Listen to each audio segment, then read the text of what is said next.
Summer of 2016, DBD had just released and was starting to gain traction. People were super excited about its unique concept, but once the novelty started to wear off, they began to notice just how raw it was from a technical standpoint. One of the biggest issues was that it was absolutely infested with bugs. If I tried to list every single bug DBD has ever had, it would probably take the rest of my life. There are just that many. But what's the point anyway? Most of them weren't all that interesting. Most but not all. Some were so crazy and goofy they went down in DBD history.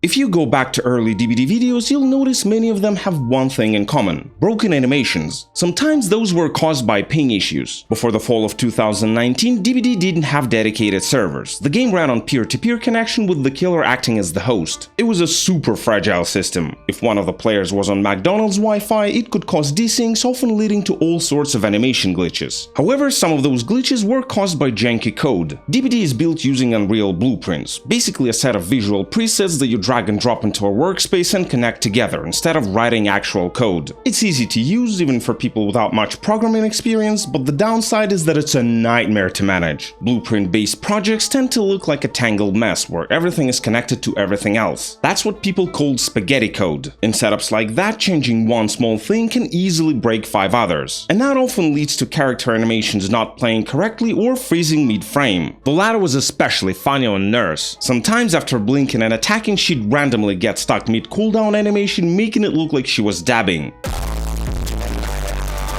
But you didn't tune into this video to hear about animation bugs. There's enough of that crap in the live version. You want something juicier, so how about a complete profile wipe? Imagine this: you've just picked up DBD, played for a while, bought a few characters, unlocked a bunch of items, and then took a break. One day you hop back in only to realize that everything you had been grinding for is just gone. This actually happened a lot back in the day because the part of the code responsible for saving progress was extremely scuffed. Any random Steam error, game crash, forced shutdown, or even a bad patch could corrupt your save file and trigger a partial or full rollback. One of the dumbest ways to lose your progress was through accepting the license agreement. For some reason, in the quote-unquote good old days, the game would occasionally hit you with the license agreement pop-up at launch, even if you had already accepted it before. And if you hit accept again, boom, your save file was wiped. The worst part about losing your progress was that there was no way to get it back. Until late 2017, save files were stored locally, and Behavior didn't back them up on their end. Players had to do it themselves. If they were too lazy or didn't know how, well, too bad, because in that case, any progress loss was permanent. The only thing you could do was contact Behavior and request a blood point compensation based on your playtime. It might sound like a fair compromise, but it really wasn't. First, with old Behavior, you weren't even guaranteed a response. And second, blood points couldn't bring back your Legacy Prestige cosmetics. Legacy Prestige cosmetics were a special reward for prestiging characters with the original immensely grindy blood web system that existed before patch 1.3.0. They were the entity-touched variations of the default outfits for 5 original survivors and 4 killers. It was a one-time reward. To earn it, you had to prestige your characters before November 24, 2016. After that deadline, they were no longer unlockable no matter how many blood points you invested. Unfortunately, that also applied to accounts that had them but lost them due to a profile reset. In that case, the only way to get them back was if Behavior manually reissued them for you, which they preferred not to do. I don't know why, they just acted like those skins never existed, leaving you with no choice but to put up with the loss and move on. In the summer of 2017, I experienced progress loss myself. It wasn't that bad because it only rolled me back about one day, but the problem was that was the day I climbed to a whopping rank 16 for the first time in my life. Sounds like a joke now, but back then as a clueless noob with like 15 hours on record, I was ridiculously proud of myself. Realizing that the rollback also affected my rank made me go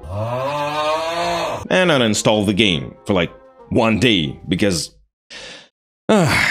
Dead by Daylight doesn't let people go that easily. A pretty rare but very impactful bug was when only one exit gate would spawn instead of 2. It allowed the killer to camp it, making it impossible for survivors to escape except through the hatch. With the old hatch logic, it would spawn before there was only one survivor left. It appeared closed, but if you had a key, you could open it and escape as a full team, completely bypassing the gates. If nobody had a key, you were screwed, because in that case, only the last survivor could take the hatch, like today. But for that to work, the other 3 had to to either go to the gate and let the killer have them or just straight up disconnect. Whatever they chose to do, it was a W for the killer. Another example of a match softlock was when survivors crossed the escape line, but the game didn't register it as an actual escape. Instead of sending them to the post-game tally, it let them run outside of the map's playable area. Sometimes it also happened to killers, but from my experience, it was a much more rare thing. Unlike the previous bug, this one didn't trap you forever. You could always jump into the void where the ground ended, and it would teleport you back to the playable part of the map so you could try to escape again. And later, with the introduction of the endgame collapse, if survivors refused to come back to the map, they would straight up die. This bug is still pretty common today, but honestly, I don't want to complain about it, because it's low-key cool. I mean, how often do you get to explore the game's backrooms? And with newer maps, there's quite a lot to see. Rocks on Dead Dog Saloon, dunes and statues on Area of Crows, and, my personal favorite, a maze of buildings on RPD. While getting softlock was definitely bad, it wasn't nearly as bad as what you're gonna hear next.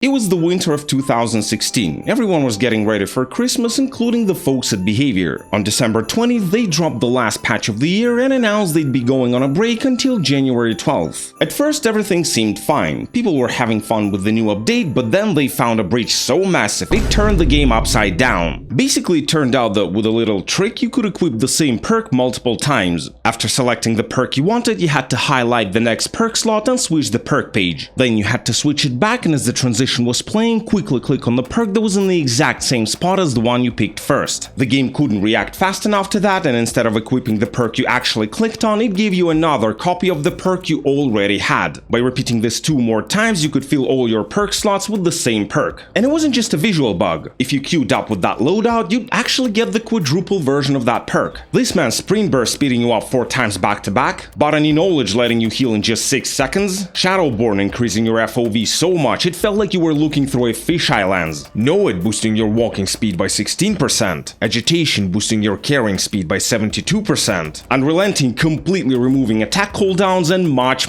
more. Quadruple Unrelenting was actually one of the funniest things in that patch, because if the killer spammed lunge attacks, it literally let them move faster than if they were walking normally. If you pulled off the same trick with the switch roll button, you could even equip Survivor perks on Killer and Killer perks on Survivor. In most cases it didn't do anything, because most perks just didn't work on the opposite roll. But there were a few viable options. For example, Bond and Empathy on Killer, which worked just like Bond and Empathy, but on Killer. The same way you could equip any killer's power on any other killer, since apparently on the code level, the game treats them like items. The resulting combos weren't always great. Just like perks would stop working when you put them on the opposite roll, most powers didn't really work on other killers either. On top of that, they also disabled your character's native power, which basically turned you into the textbook definition of an M1 killer. But there was one power that was compatible with other killers, and that's Hillbilly's Chainsaw. It worked almost on everyone, but the best results came with Myers. It removed his ability to stalk, so he physically couldn't get out of tier 1, which meant his terror radius stayed permanently suppressed. At the same time, it let him zoom around the map and one-shot survivors like Hillbilly, and that was genuinely terrifying to go up against, especially since swapping powers often messed with the killer's modal, making it partially or even fully invisible. All this turned the game into a complete show. Once word about these bugs started spreading, nobody wanted to play fair anymore, and the worst part about it was that it wasn't even reportable. I mean, technically you could report it, but it would fall on deaf ears, because remember, the devs were on a Christmas break, during which they completely stopped monitoring player feedback. So until they came back, players were free to wreak havoc in every way imaginable. By the way, if you weren't around when this patch came out, but you still want to try it, you totally can. It's publicly available. The download link and installation instructions are waiting for you on my Discord server. The invite is in the description.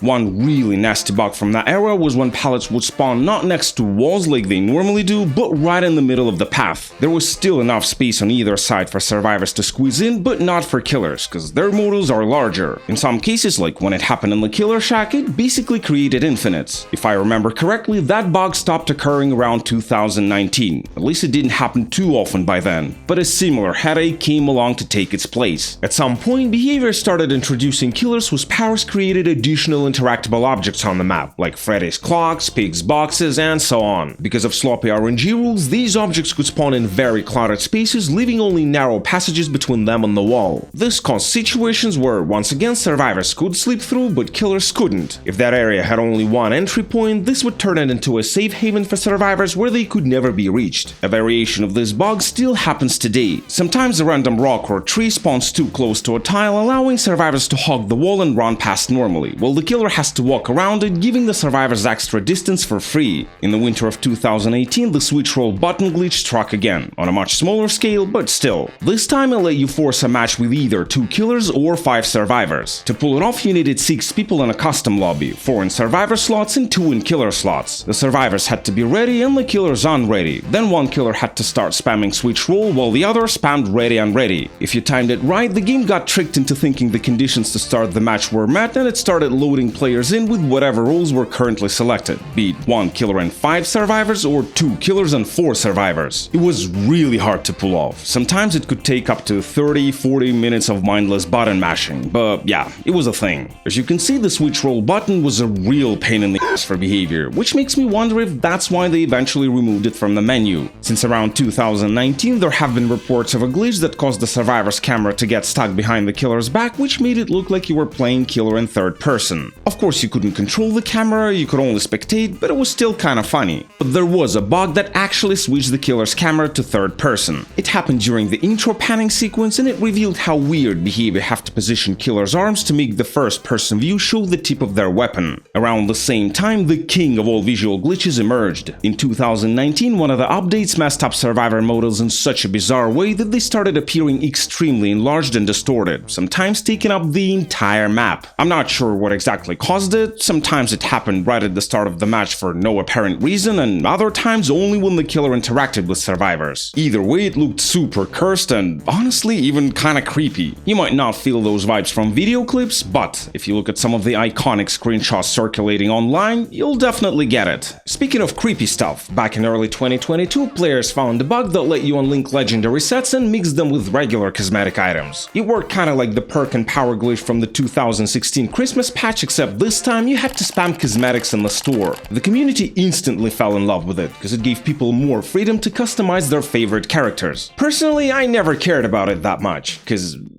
I'm not a cosmetics junkie, but when it turned out you could do it with sets that turn characters into completely different ones, I changed my mind, because it meant that you could combine pieces of James Sunderland and Cheryl, since technically James is a skin of Cheryl. Since they have completely different models, the resulting blend was super uncanny, mostly because of the skewed body proportions. People nicknamed this creature Gerald, as in James and Cheryl. Even though it's been years since this bug was patched, to this day Gerald is still remembered as DBD's ultimate nightmare fuel. If you're curious what DBD would look like as an actual horror game, check this out. Sometimes when you load it into a match, the game forgot to load the lighting. This made almost everything pitch black. The only sources of light were lamps scattered around the map, which created a really eerie atmosphere. It made playing on both sides almost impossible, since most of the time you couldn't even see where you were going. But on the other hand, if you were playing a no terror radius killer, it allowed you to pull off absolutely crazy jump scares. After the patch that introduced the new HUD and survivor animations, I remember running into a bug that made walls and some tiles transparent. You could use those spots as shortcuts to the other side of the tile, and sometimes they even created new loop opportunities. Around that time, I also started seeing random clips on YouTube where interacting with lockers made them fall over like pallets. It wasn't a big deal, but I always found it funny that something like this was even possible. If you played Survivor in 2023, there was a bug you almost certainly ran into without even realizing it. I'm talking about the broken vaults for female survivors, which caused them to land not where they're supposed to, but just a few inches away from the window. This meant that if there was a bear trap right in front of the window, a male character would vault over it, but a female character would get caught. And apparently this bug was quite a bitch to fix, because after Behavior patched it out for the first time, it returned at least one more time. An even bigger vault bug was discovered about a year prior to that. It made it so that if you vaulted and immediately clicked your flashlight, you'd rotate 180 degrees and end up on the same side you started the vault from. It gave you a massive advantage during chases, since it let you mind game killers with non-existent vaults. That's why people called it the fake vault tech. Yes, it was actually labeled a tech. I guess that made people feel less bad about exploiting the bug. And of course I can't help but mention the bugs related to perks and add-ons. These bugs are nothing uncommon. They happen all the time. Literally every update a bunch of them break, and for the next several days behavior socials get flooded with raging messages demanding to fix them. Out of all these countless bugs, two stand out in particular because of the insane impact they had on gameplay. The first one is the infinite mending bug. Somewhere around spring 2019, people discovered this weird thing where if you played Legion and you brought either Filthy Blade or the now decommissioned Nasty Blade, it made it so that each time survivors mended, it multiplied the mending timer by 2. The original mending time was 15 seconds. In the case of Filthy Blade, which at that time increased it by 5 seconds, the first mending bar was 20 seconds. If you got hit again, it became 40 seconds, then 80, and so on until it got so slow you couldn't complete it because it just wouldn't fill up. Interestingly enough, instead of kill switching these add-ons, the devs pulled off a 5000 IQ move and started banning people for using them. Well, not for using them per se, more like for abusing the bug. Still, I wonder how they knew whether a player was doing it on purpose. The second bug is the wake up bug. Before patch 5.5.0, it gave a fixed 15% bonus to gate opening speed, and everything was fine until the Ghostface update. After it, people started noticing that for some strange reason, the speed bonus from wake up started applying not just to opening gates but to every action in the game. And when I say every action, I actually mean every action. So repairing gens, cleansing totems, opening chests, healing, recovering, unhooking, and even vaulting was now 15% faster. I don't think I need to explain how game-breaking that was, especially if all 4 survivors were running this perk. It essentially sped up the overall pace of the match by 15%, and for the 9 days it remained in the game, playing Killer was absolutely miserable. Besides the infamous Christmas patch, there was one more update that almost killed DBD. On July 16, 2024, when the Lara Croft chapter went live, all hell broke loose. It introduced so many bugs that it literally made the game less stable than it had been during the PTB a month earlier. It had everything: off the record not giving endurance, dead hard removing post-unhook endurance, the hatch spawning twice, exit gates opening without gens being repaired, tiles being out of sync which created invisible walls, multiple issues with killer powers, but worst of all, auto-completing gens. There wasn't one clear rule for how it worked. However, the most common scenario looked like this: when someone died, the next gen that survivors completed would also auto-complete extra gens. The number of extra gens equaled the number of dead survivors. So, for example, if one survivor was dead, finishing one gen would actually complete 2. If 2 survivors were dead, you'd get 3 gens. Basically, if only 2 survivors were left but they had 3 gens to go, they could finish just 1 and it would instantly power the exit gates, letting them escape.